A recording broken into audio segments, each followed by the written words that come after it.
Hey, what's going on, guys? So here with another video, working on the blue car. Probably all super dirty because I was actually over at Wayne's working on the red car, but the engine, we actually went and picked it up, and I'm actually going to be installing it here at my house. So one, just because it's probably a little bit easier. I don't have a whole lot of time to go over to his place and work, to take my car and work on it, and it just makes it easier for me. That way I can kind of just tinker it on like late at night. But that's an update. We actually have the trailer that just pulled up with the engine, the trans, and the exhaust that I left over there.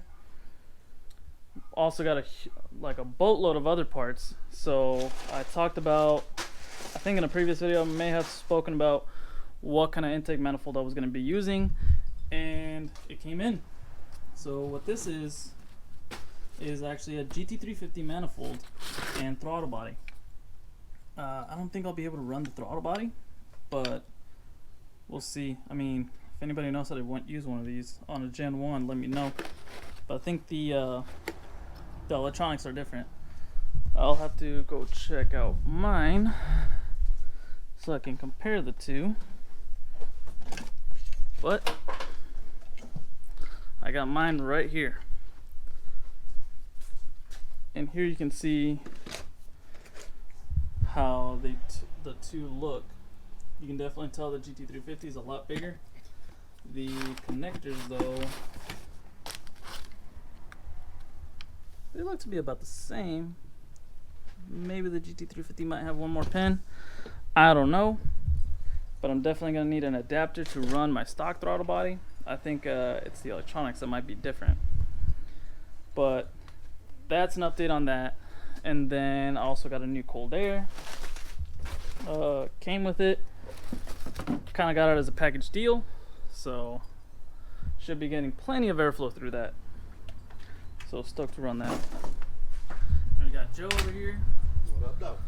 Gonna go ahead and open this trailer up. Just be careful. Oh yeah, the motor's right there. Hopefully it don't slide out. I was gonna say, meanwhile, we open up the door and it's just lying on its side. Like, Oh shit. Oh dude, that would be the worst right there. Just like the welds on it broke or something, on the stand broke. Cool.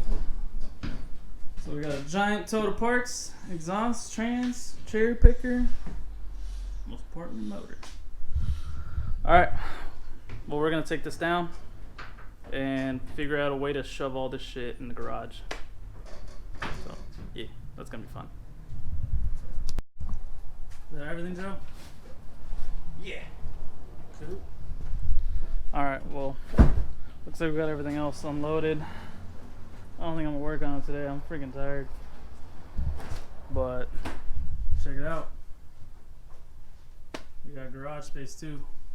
Organize the garage a little bit more. Yeah, so here's my T56 that's destroying my very nice tote. And also picked up some replacement parts for the Fox. So finally got some decent pads, some Hawk HPS pads. Gonna try them out, see how they work. Got a new flywheel from Exidy. You can see the old flywheel over there. And most important, what's actually gonna help put the power down, the flywheel in this. Oh yeah.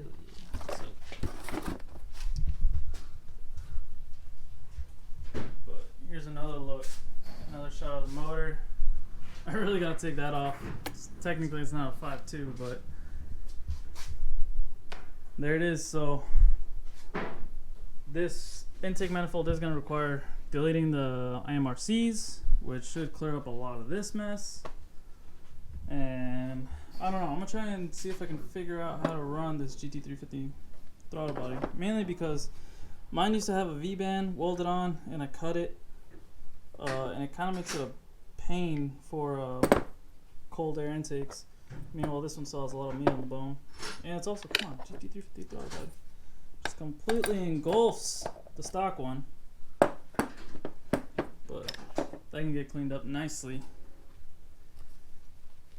and it'll work pretty nice. So I think tomorrow I'm gonna pick this up tomorrow and go ahead, just toss the clutch on and build the torpedo tube out of it with the transmission, bolt all that up, and start removing my K member out of my car, jack it up in the air, remove the K member, and slide this whole thing all at once.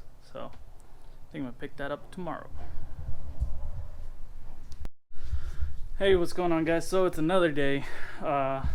Came in here nice and early, started getting everything set up, got it all kind of prepped. I still gotta pull the temporary splitter off, but if you can see, I already got the lift plate on the motor, so I'm about to lift it off the engine stand to get the rear timing cover on.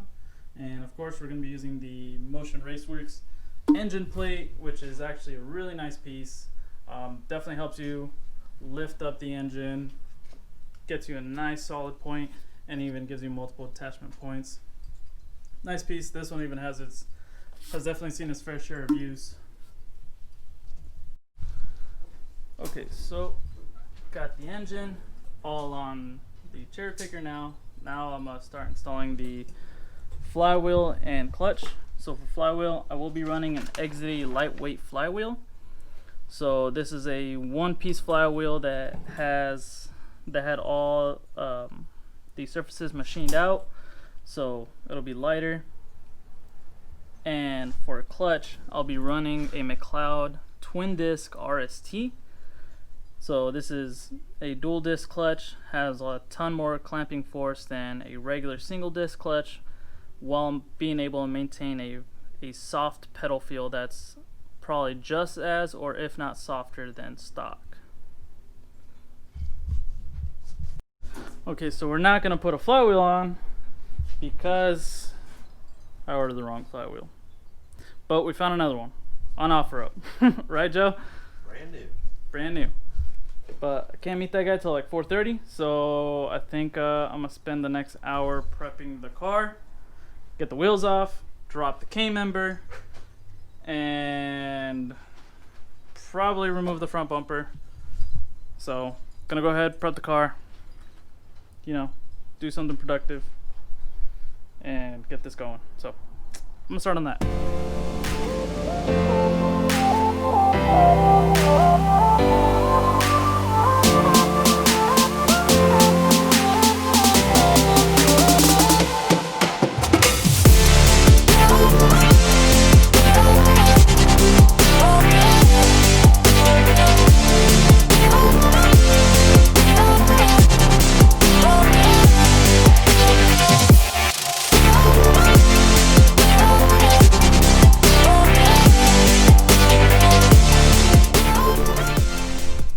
Just to kind of explain what I'm doing, I'm unbolting the coilover from the spindle.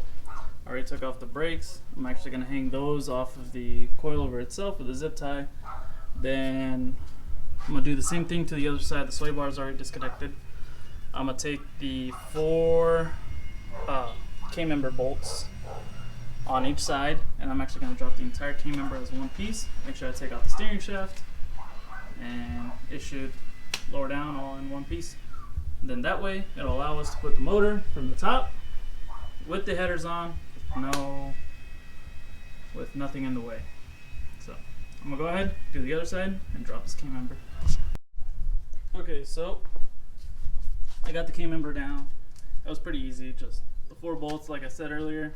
Just make sure you zip tie up your calipers and unhook any lines. I already have all my power steering lines unbolted, so those don't get damaged. So the reason why you want the cradle out of the way is just when you're dropping it in, the long tubes do tend to hit where the motor mounts go. So, nature of the beast there. Just make sure you take care of that prior to trying to drop in your motor from the top. Makes your life so much easier. That's if you're doing the whole shebang. If you're not dropping in the transmission with it, you might be able to get away with it. But it's easier once you have the long tubes and everything on there, just because you don't have to worry about trying to squeeze your hands around such a tiny little transmission tunnel. So my fuel lines, I don't know if I'm gonna actually modify them, because the GT350 manifold, the inlet is on the opposite side. So I think I'll still be able to run them just how I wanted to run them, off of the regulator, off that. So alright, so for right now, I don't know, I'm gonna try and see what else I can do. Knock out, probably just remove this bumper, just get it done, and hopefully we can get a clutch here soon, because I made a bet with my girlfriend and I don't want to lose, that I would have this engine in by 7:30. It's 3:30 right now, so around 7:30 I should have an engine in here, fingers crossed. Okay, so small update. I got the bumper off. I'm actually working on making some light brackets out of the original brackets. So before, I kind of used to zip tie them. So here, let me show you how I made them before I make this one. So what I ended up doing was I took 1.5" hole saw, and because the pipe is slightly bigger than 1.5", I measured from the outer hole and used the hole saw straight across to give me that half moon shape, and then I'm gonna take the angle grinder and just lop off all the excess, pretty much just skinny it up. So I'm gonna go ahead and do that and then weld it back on there, and now my turn signals should actually be properly mounted.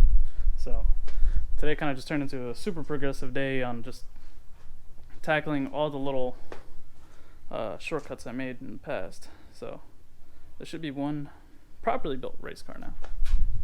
So I'm gonna cut that and get it going. Okay, so I messed up the recording a little bit, but I did get it welded in. It's in there nice and solid. That's not gonna go anywhere, especially for a piece of plastic that weighs like 1/4 pound. But alright, so and also we ended up picking up a new flywheel. So got super lucky with OfferUp. It was the only one there. This is a Ram billet steel flywheel that is at stock weight. Not my cup of tea, but there you can have a quick look at the flywheel before it goes on. So this is a stock weight flywheel, so it'll mimic the same weight as a stock one, except it'll be much stronger. The only difference between that and my lightweight one is the lightweight one is roughly, I want to say a good like 8 to 10 pounds lighter. So when you reduce rotational mass, the engine will spin up a lot quicker. So hopefully, with it being high compression now and with custom cams, hopefully it'll still spin up just as quick, and it won't be such a noticeable difference. Some might even say that we could possibly even pick up a little bit of torque, but we'll see. You know, down tells all. So gonna go ahead, start getting this flywheel on there, and put the clutch in, transmission on, and add it in now.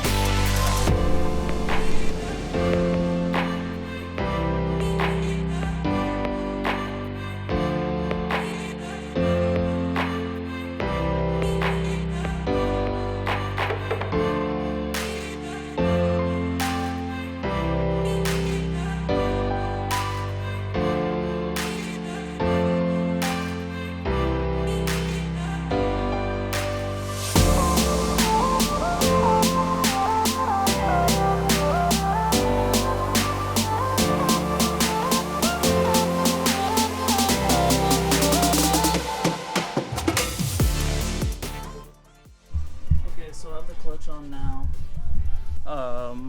I just snugged everything down. Didn't really tighten it yet, so I kind of want to torque everything down. So I kind of just went till they kind of bottomed out. So McLeod actually does give you some pretty nice instructions, and in here it tells you the exact torque specs. So 25 foot-pounds for the 8mm bolts and 35 foot-pounds for the 10mm bolts. So gonna go ahead, torque these down, and get it all set to mate up to the transmission. So I'll start getting all that ready. Also, I did get new clutch bolts. This one only took 6. Actually 2, 4, 6. Yeah, it only took 6, so I got 3 extra. So I guess that's just the difference between a Cobra and a Coyote, because these are for a Coyote. So these also came with their own yellow Loctite. So I also ended up throwing a little bit of blue Loctite on these, on the pressure plate bolts, so that way they don't back out at high RPM. And yeah, so I'm gonna go ahead, torque these down, show you guys how hopefully I can get the transmission mated up tonight, because it is getting a little late on me.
Well, after that whole ordeal, that was a pain in the ass. But it's together now. Somewhat. I still gotta find the rest of the bolts. I don't know what the fuck happened to them. What if Wayne has them? But yeah, so you probably saw us struggling like a motherfucker to get this transmission on. Thanks again, Joe, for all the help. That thing sucked. Yeah, That was like the hardest one we've ever done. yeah. I feel like it went in a lot easier last time. And if I remember correctly, I did the last one with the headers on too, so it was even tighter. My back hurt the next day, but I still got it in, you know. You know what I'm saying? Know what I mean? But I think that's a good stopping point for tonight, because header's still got to go on, start's still gonna go on, the motor mount still got to go on, and it's beer o'clock, so Beer 30. yeah, it's beer 30, so yeah, so I think that's a good stopping point. So what we ended up doing, right, was we didn't really use the bolts to drive it in, even though it looked like that. What we were doing is we were putting the bolts in and using them as guides, and every time we wiggled the transmission and it went in a little bit further, we would snug them up so it wouldn't let it back out. And then we'd wiggle it some more until we got a little bit more slack, then we tighten them up some more, and it just kind of worked our way back all the way until it was pretty much like once it was on the dowels, it was pretty much like done deal. I think that was probably the thing that was like stopping us the most, because we would get, I think it was like 2 or 3 different times where we got like within half an inch, but I think those dowels just weren't lining up. Yeah, it was like, nope. Yeah, it just did not want to go in, but we got it done. So got that done, and we also got the turn signal friggin' brackets on done. So next step for tomorrow, put probably some spark plugs in it, because this is probably the easiest time it'll be to change the spark plugs, and the long tubes, a starter. Oh, I just realized I left my gaskets over at Wayne's, and probably the front balancer pulley on there too. So catch y'all on the next one. So see you.